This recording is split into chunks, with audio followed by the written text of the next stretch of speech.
All right, co-main event time. Leon Edwards comes in as a huge minus 560 favorite against Nate Diaz at UFC 263. He comes in at minus 110 to win inside the distance and at plus 165 to win by decision. Diaz is lined at long shot odds, plus 475 to win outright, plus 850 to win inside the distance, and at 8-1 odds to win by decision. The betting market expecting this fight not to go the distance, with the under 4.5 rounds prop currently lined at minus 127.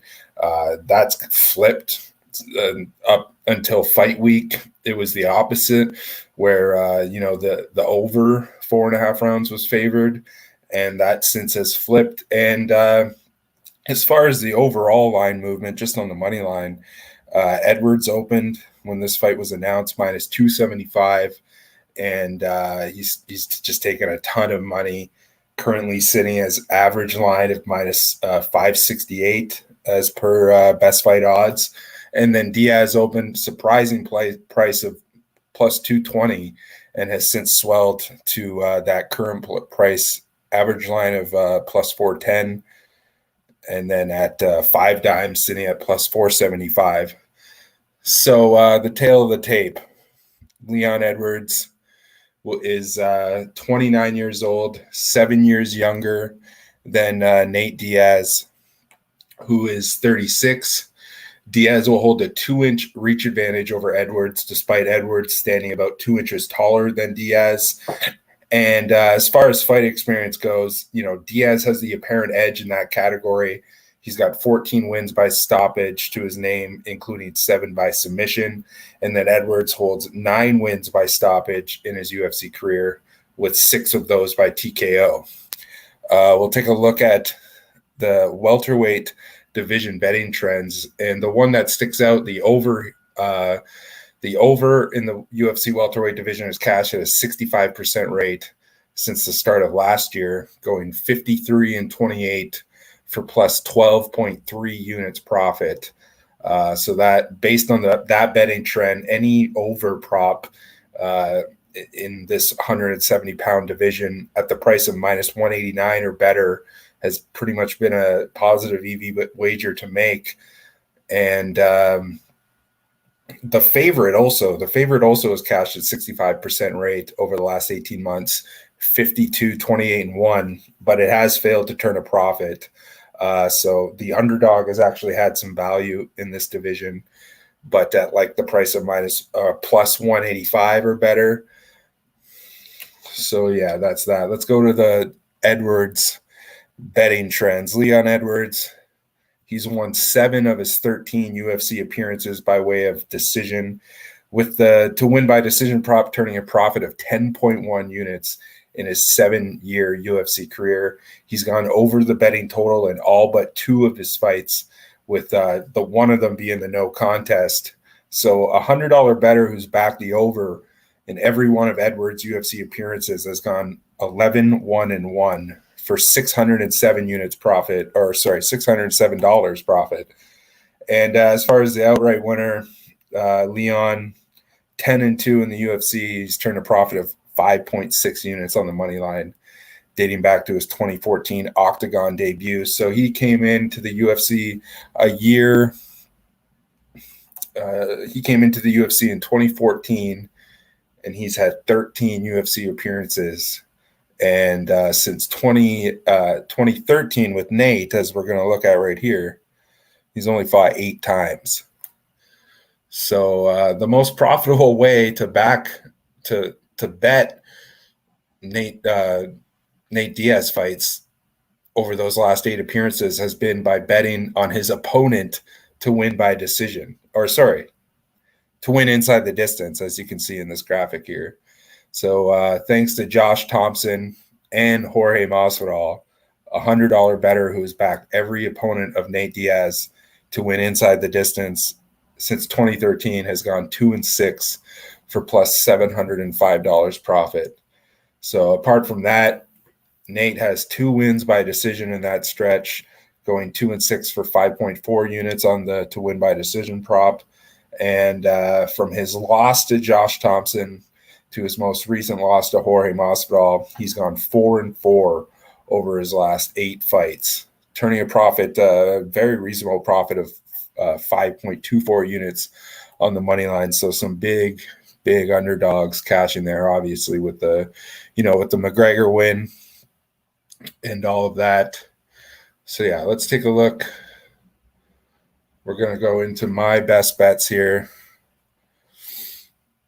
And, before breaking this down, it's important, you got to mention, this will be the very first 5-round non-title co-main event in UFC history.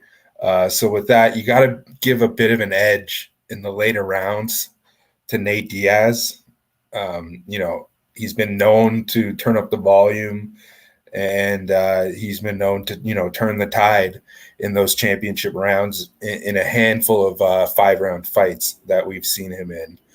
And just to go back to the odds here, we know the consensus pick among most people who make predictions is probably going to be Edwards to pick up the decision at that plus 165. But when we look at the current odds here, I know it's minus 110 here with 5 dimes, but you can still get plus money. I see plus 120 with Bet 365 inside the distance for Leon Edwards. So yeah, let's just talk about it quickly. Edwards, he's had a long stretch of inactivity. He's managed to get himself in the octagon early this year against Bilal Muhammad, and we know how that went. A fight that it ended early due to an accidental eye poke. So in that brief snapshot that we saw of him, it was evident that he had improved pretty drastically.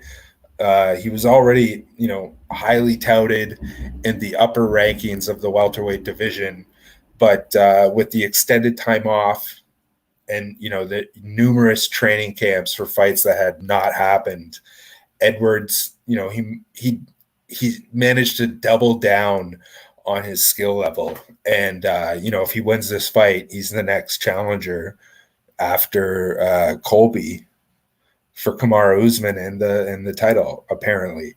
So as for Nate, we last saw him against a high-level striker in Jorge Masvidal back in November of 2019 in a heavily one-sided fight.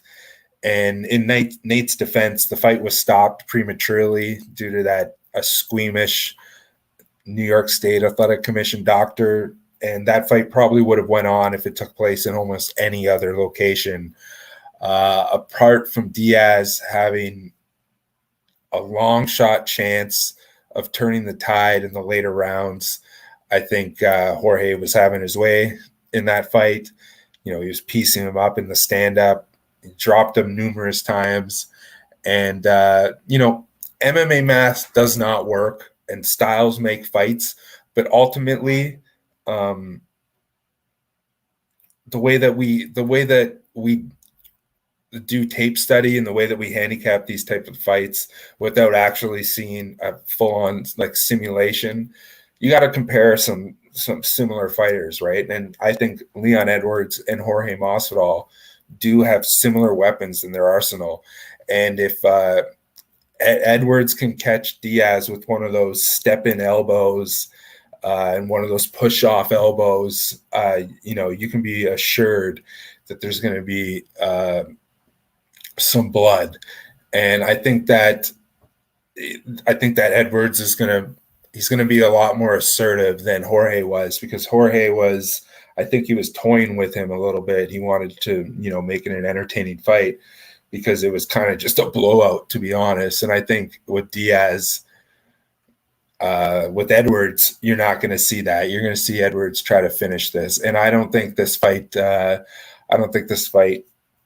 reaches the championship rounds.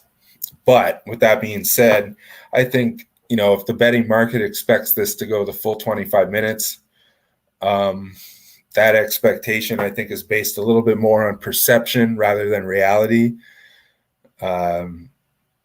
Nate Diaz is 36 years old.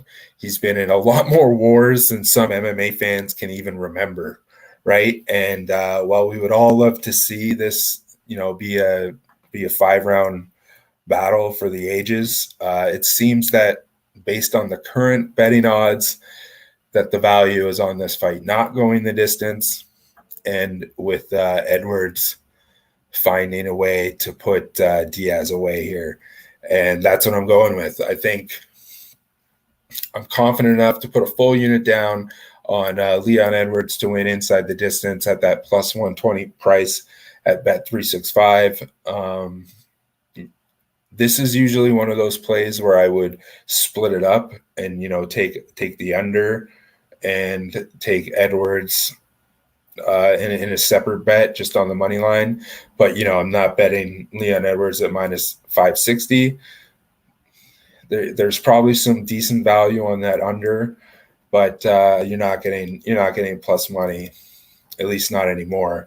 You were able to a couple weeks ago, and that's why you got to watch our post show when we do the look ahead, because we're getting some good value here compared to what we're looking at tonight. The night before the fights. So that's it for me. Hit up sparksports.ca for the rest of the content for UFC 263. And we're going to be doing some more videos tonight. So stick around, stay tuned. Talk to you later.